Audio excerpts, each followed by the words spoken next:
दोस्तों स्वागत है आप सभी का आपके अपने यूट्यूब चैनल इंग्लिशानियत पर।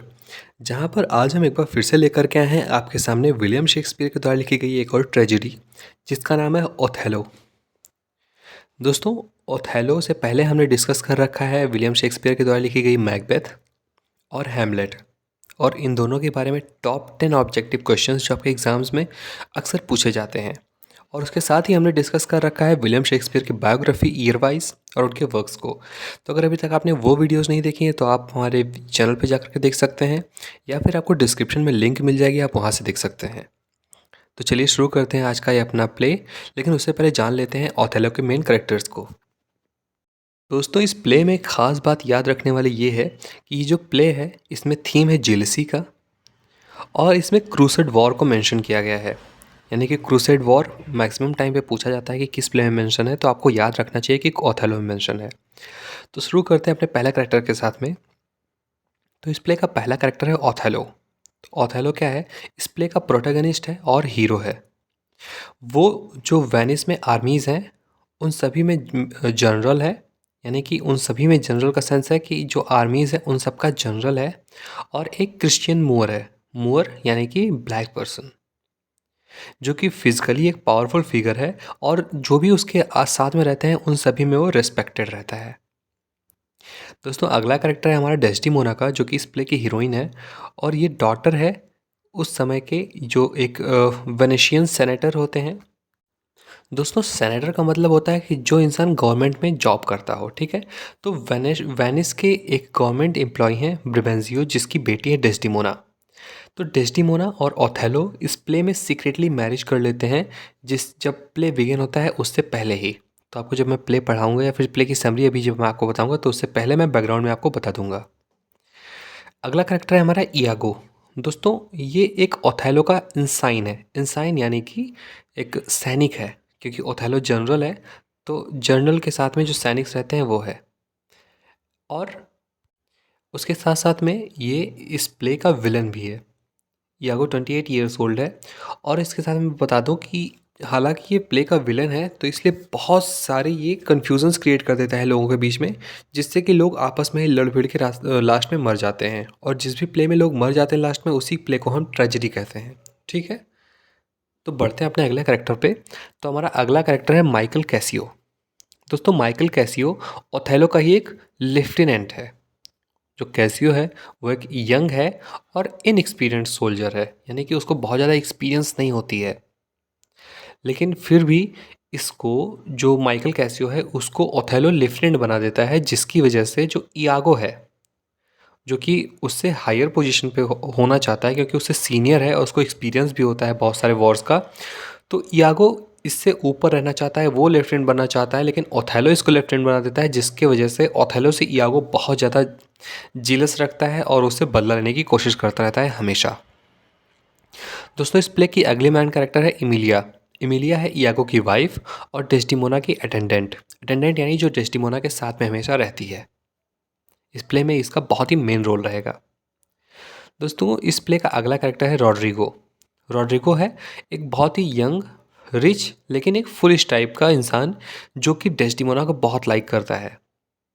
और वो हमेशा इयागो के साथ में आ जाता है, इयागो के बात में आ जाता है, क्योंकि इयागो हमेशा इसको बहका लेता है कि वो कुछ भी करके इसको डेस्टिमोना का हाथ दिला देगा। हाथ का मतलब डेस्टिमोना से इनकी शादी करा देगा। और इस वजह से वो इससे बहुत पैसे ऐंठता है, क्योंकि ये रिच भी होता है। दोस्तों अगला कैरेक्टर है हमारा बियांका। बियांका का इस प्ले में बहुत ज़्यादा खास रोल नहीं है, लेकिन फिर भी ये एक मेन कैरेक्टर है, क्योंकि ये एक प्रोस्टिट्यूट होती है साइप्रस की, और ये कैसियो की गर्लफ्रेंड भी होती है, जिससे कैसियो शादी करने का वादा कर चुका है। और दोस्तों इस प्ले का जो मेन लास्ट कैरेक्टर है वो है ब्रिबेंजियो। ब्रिबेंजियो डेस्टिमोना का फादर है, और एक वेनेशियन सेनेटर है। सेनेटर मैंने अभी आपको बताया था। सेनेटर यानी कि जो किसी गवर्नमेंट एम्प्लॉय, जो कोई गवर्नमेंट एम्प्लॉय होता है, किसी गवर्नमेंट पोस्ट में होता है, उसको कहते हैं। तो चलिए ये हो गए कैरेक्टर्स। अब शुरू करते हैं आज का अपना topic, the summary of Othello. तो दोस्तों प्ले का बैकग्राउंड कुछ इस प्रकार है कि जो ओथेलो होता है, ओथेलो वेनेशियन आर्मी में जनरल होता है। मैंने आपको अभी कैरेक्टर में ही बताया। और वो डेस्टिमोना से शादी कर चुका है सीक्रेटली। जो कि डेस्डिमोना के फादर को नहीं पता है, और डेस्डिमोना के फादर हैं ब्रेबेंशियो। ठीक है। तो अभी क्या होता है, जो ओथेलो है उसकी आर्मी में, यानी कि उसके अंडर में जितने भी सिपाही थे या फिर जितने भी ऑफिसर्स थे, मिलिट्री पर्सन थे, उनमें से एक माइकल कैसियो था। तो माइकल कैसियो को ओथेलो ने लेफ्टिनेंट बना दिया था, लेफ्टिनेंट जिसको बोलते हैं। तो और जो इयागो है वो भी उसी सेना में था, और उसको इस बात को लेकर के बहुत ज़्यादा झिझक है, मन में बहुत ज़्यादा जलन है कैसियो से, कि क्यों मेरे होते हुए, जबकि इयागो सीनियर है, तो उसके सामने वो कैसियो को कैसे लेफ्टिनेंट बना सकता है। तो वो इस बात से ओथेलो से बहुत ज़्यादा गज रखता है। तो जो प्ले शुरू होता है वो इस तरह से होता है कि वेनिस के एक स्ट्रीट में रोड्रिगो, जो कि डेस्टिमोना का एक सूटर है, यानी कि डेस्टिमोना को लाइक करता है, उससे इयागो जाकर के ये बताता है कि ओथेलो, जो कि एक मूअर है, मूअर यानी कि जो एक काला दिखने वाला आदमी है, जो एक ब्लैक पर्सन है, उसने डेस्टिमोना से सीक्रेटली शादी कर लिया है, और अब तुमको ये बात जाकर के ब्रिबेंशियो को बतानी चाहिए। तो ये बात रॉड्रिगो जाकर के ब्रिबेंशियो को बताता है कि तुम्हारे ना पता होते हुए भी डेस्टिमोना ने ओथेलो से सीक्रेटली शादी कर लिया है, और इस बात से ब्रिबेंशियो बहुत ज़्यादा गुस्सा हो जाता है। वो उसी समय सोल्जर्स को इकट्ठा करता है, ओथेलो को भी बुलाता है, और जो वहाँ के उस समय के ड्यूक होते हैं उनके सामने लेकर के प्रस्तुत होता है। उससे पहले बहुत इन दोनों में झगड़ा होता है, लेकिन फिर भी ड्यूक के सामने वो लोग प्रस्तुत होते हैं, उपस्थित होते हैं। तो वहाँ पे जो वेनिस के उस समय ड्यूक थे, वो ओथेलो को एक मौका देते हैं अपनी पक्ष रखने का। तो ओथेलो बताता है कि किस तरह से उसने डेस्डिमोना को अपने वॉर एक्सपीरियंसेस की कहानी सुनाई, जिससे डेस्डिमोना उसकी ओर अट्रैक्ट हो गई और वो उससे बहुत प्यार करती है। और उन दोनों के ही मर्जी से, आपसी मर्जी से, ज़बरदस्ती नहीं हुई है इसमें, आपसी मर्जी से उन दोनों ने शादी कर ली है। और इस बात पर ड्यूक ब्रिबेंशियो को रोक देते हैं कि अब आप इसमें कुछ नहीं कर सकते। और उसी समय ये पता चलता है कि जो तुर्किश इन्वेडर्स थे वो फ्लीट के साथ में वॉर कर देते हैं, क्योंकि उस समय क्रूसेड वॉर्स चल रहे होते हैं। ठीक है। तो तुर्किश लोग आकर के उस समय आक्रमण कर रहे होते हैं साइप्रस में, तो इसलिए जो ड्यूक होते हैं वो ओथेलो को साइप्रस भेज देते हैं। अब डेस्डिमोना अपने फादर के गुस्से से बचने के लिए वो भी क्या करती है, वो भी परमिशन ले लेती है ड्यूक से कि वो भी अपने हस्बैंड ओथेलो के साथ में जाएगी साइप्रस। तो अब साइप्रस कौन कौन जाता है? ओथेलो, डेस्टिमोना और इयागो, जो कि इसी प्ले का एक विलन है, और ओथेलो के जो एक सेना की टुकड़ी थी उसमें से एक सैनिक है, और उसकी वाइफ, इयागो की वाइफ इमिलिया, जो कि डेस्टिमोना की अटेंडेंट बन करके जाती है, और उन सभी के साथ में जाता है माइकल कैसियो, जो कि ओथेलो का लेफ्टिनेंट होता है। तो ये था हमारा प्ले का एक्ट 1। अब एक्ट 1 ख़त्म होता है, यहाँ पे एक्ट 2 शुरू होता है, जहाँ पे अब साइप्रस में सभी लोग आ गए हैं, और वहाँ पे जो मोंटेनो है, मोंटेनो गवर्नर होता है साइप्रस का उस समय का, वो उन सभी का स्वागत करता है। कुछ समय बाद बहुत तेज़ी से तूफ़ान आ जाता है, बहुत तेज़ आंधी चलने लगती है, जिसकी वजह से जो समुद्र के रास्ते होते हैं, जिससे कि तुर्किश इन्वेडर्स या फिर तुर्किश जो लोग होते हैं, सैनिक होते हैं, जो आक्रमणकारी होते हैं, वो उनका जो नाव होता है या फिर उनका जो भी पानी का जहाज़ होता है, वो पूरी तरह से अस्त व्यस्त हो जाता है और वो वापस लौट जाते हैं, और इसी वजह से वहाँ पर पे सेलिब्रेशन स्टार्ट हो जाता है। तो इयागो क्या करता है, जब वहाँ से वो चलता है वेनिस से साइप्रस की तरफ, तो वो रॉड्रिगो को भी मैसेज कर देता है कि ये वहाँ जा रहे हैं, और वहाँ पे चलो, तुमको डेस्टिमोना से मैं एक साथ में तुमको करवा दूंगा, ओथेलो को डेस्टिमोना से अलग करवा दूंगा, जिससे कि तुम्हारा जो प्यार है वो जीत जाएगा। तो इसी लालच में रॉड्रिगो भी वहाँ पर पहुँचा हुआ है। अभी सेलिब्रेशन होता है वहाँ पर, और सेलिब्रेशन में सभी लोग ड्रिंक कर रहे हैं। अब इयागो क्या करता है, रॉड्रिगो को भी ड्रिंक करा देता है, और उसके कान भरना शुरू करता है कि मुझे ऐसा लगता है कि जो डेस्टिमोना है वो ओथेलो से कम और कैसियो से ज़्यादा अट्रैक्ट रहती है। तुमको एक काम करना चाहिए कि तुमको कैसियो को मार देना चाहिए। वो ऐसा इसलिए बोलता है, जिससे कैसियो मर जाएगा तो लेफ्टिनेंट का पद इसको मिल सकता है। तो रॉड्रिगो क्या करता है, नशे में ही, चूँकि हालांकि उस समय जो कैसियो होता है वो भी नशे में ही होता है, और वो दोनों आपस में लड़ाई करना शुरू कर देते हैं। एक डुएल शुरू हो जाती है, और उन डुएल के बीच में जो कि मोंटेनो होता है, गवर्नर ऑफ साइप्रस, वो मारा जाता है, क्योंकि मोंटेनो उन दोनों का बचाव करने आया है। और एक दूसरे को ये बहुत ज़्यादा चोट भी पहुंचा देते हैं, कैसियो और रॉड्रिगो। और इस झगड़े को देख करके और मोंटेनो के डेथ को देख करके ओथेलो बहुत ज़्यादा गुस्सा होता है, बहुत गुस्सा करता है, बहुत बातें सुनाता है कैसियो को, और जो उसको लेफ्टिनेंट का पद दिया होता है कैसियो को, वो उससे छीन लेता है और यहाँ पर एक्ट सेकंड ख़त्म हो जाता है।